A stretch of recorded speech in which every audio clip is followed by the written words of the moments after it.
Dan saudara, tadi kita sempat berbincang ataupun membahas soal ini dengan analis politik dari Undip, Teguh Yuwono. Pak Teguh masih bersama kami di Breaking News Kompas TV. Dan masih bergabung. Yes. Pak Teguh, tadi kita sempat terpotong ya terkait dengan bagaimana porsi dari warga Pati dalam hal ini pengawasan tahapan-tahapan tadi. Pak Teguh tadi sempat menjelaskan panjangnya tahapan hingga nantinya ada keputusan begitu. Nah, dalam rentang waktu itu apa yang bisa dilakukan oleh warga Pati? Dalam hal ini konteksnya adalah pengawasan. Ya, saya kira yang paling penting harus dicatat oleh teman-teman warga Pati adalah bahwa namanya impeachment, namanya pemakzulan bupati atau wali kota atau gubernur itu bukan sesuatu yang instan ya. Tidak bisa kalau itu sudah masuk ke mekanisme di DPRD atau mekanisme politik, maka harus ada tahapan-tahapan. Karena hukum itu harus melibatkan dan mengabdi kepada semua kepentingan, tidak hanya kepentingan satu persatu elemen atau kelompok tertentu. Oleh karena itu tadi saya katakan yang sekarang hari ini dirapatkan oleh DPRD sebetulnya tahap paling awal untuk melakukan proses-proses politik secara formal. Jadi kalau orang demonstrasi, orang memberikan aspirasi, kemudian memberikan pressure, tekanan politik, itu kan sifatnya di luar mekanisme hukum, mekanisme di dalam proses. Tapi kalau sudah masuk ke DPRD, nah itu masuk proses hukum. Berarti di situ ada unsur-unsur yang harus dipenuhi. Misalnya DPRD harus sepakat bahwa hak angket ini dilakukan. Kalau sudah dilakukan, kita setuju membuat hak angket ini digulirkan, berarti ya habis itu membentuk pansus, ya kan? Pansus ini bertugas apa? Melakukan pemeriksaan terhadap bupati dan kebijakan-kebijakannya yang dinilai tadi tidak menguntungkan atau merugikan masyarakat.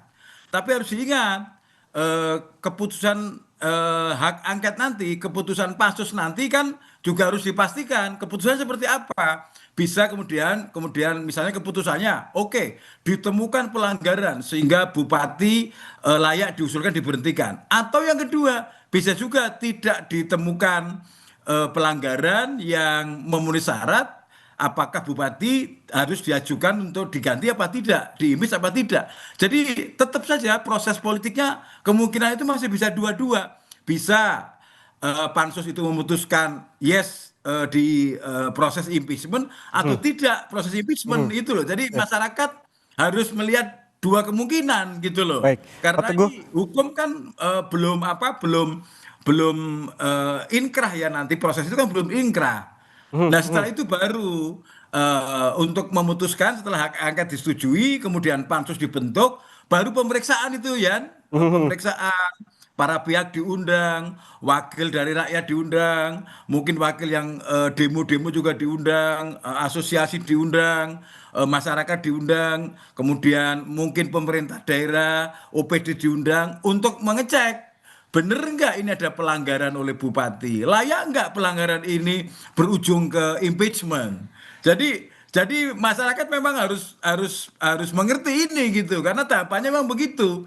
Setelah itu baru diusung setelah kemudian pemeriksaan selesai, kemudian kesimpulan didapatkan, baru kita lihat kesimpulannya. Apakah pansus merekomendasikan untuk diimpeach apa tidak gitu Mas. Memang berarti artinya ini warga tidak bisa dilibatkan sebagai perwakilan dari aliansi warga begitu, tidak bisa dilibatkan dari awal begitu, hanya dipanggil nanti ketika saat diumumkan. Ini konteksnya untuk menghindari ketidaksabaran warga yang nantinya kemungkinan ada potensi yang terus berdemo berjilid-jilid begitu kemungkinan. Nah, itulah saya kira yang saya sebut DPRD harus responsif dan mendengarkan pendapat masyarakat, ya, mendengarkan baik yang kelompok tertentu yang lain. Jadi kalau DPRD kan harus melakukan ini secara objektif juga, kan DPRD kan memiliki kewenangan untuk melakukan pemeriksaan. Jadi pemeriksaan DPRD itu juga harus objektif.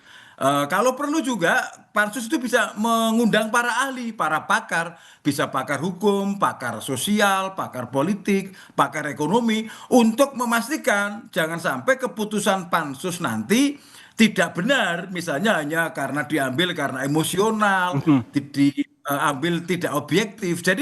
Jadi memang ini apa semua harus mengerti bahwa proses-proses di DPRD itu memang tidak bisa gegabah ya, harus hati-hati supaya tidak ada celah-celah hukum yang kemudian nanti bisa berproses terhadap gugatan-gugatan karena DPRD juga berpotensi digugat juga kalau misalnya keputusannya tidak objektif. Jadi kalau itu dipercayakan oleh DPRD, dua kemungkinan masyarakat menunggu proses di DPRD atau masyarakat ikut mengawasi Oke. sidang-sidang yang ada di DPRD gitu ya. Oke, berarti ada potensi juga, ada kemungkinan, kita tidak tahu berapa persen, DPRD juga bisa dituntut begitu apabila memang keputusannya tidak sesuai dengan desakan warga, begitu? Ya, dua kemungkinan memang, dua kemungkinan artinya kemudian nanti demonya bisa bergeser, bergeser misalnya dari bupati yang apa yang mau diimpeach kemudian kepada DPRD, mungkin DPRD dipandang tidak responsif, DPRD dipandang tidak follow up dengan baik. Jadi berbagai macam kemungkinan masih bisa terjadi. Oleh karena itu, ini kita lihat sekarang hasil rapat dari ini seperti apa, nanti hak angketnya seperti apa, pansusnya seperti apa, kerja pansus seperti apa, apakah kerja pansus bisa diawasi, seperti apa pengawasannya, itu memang proses yang tidak pendek dan harus serius ini Mas. Ini karena ini dilihat oleh semua orang di Indonesia dan bahkan di dunia ini yang terjadi di Pati hari ini. Oke, Pak Teguh, kita sempat menyinggung soal tadi DPRD bisa saja nanti memanggil ahli begitu untuk digali keterangannya terkait hal ini. Tapi kalau kita melihat kebijakan-kebijakan kontroversial yang diambil oleh Bupati Pati ini sudah dibatalkan terkait juga dengan salah satunya adalah kenaikan pajak ataupun PBB sebesar 250%. Namun jangan dijawab dulu, kita akan jeda sejenak, tetaplah bersama kami di Breaking News Kompas TV.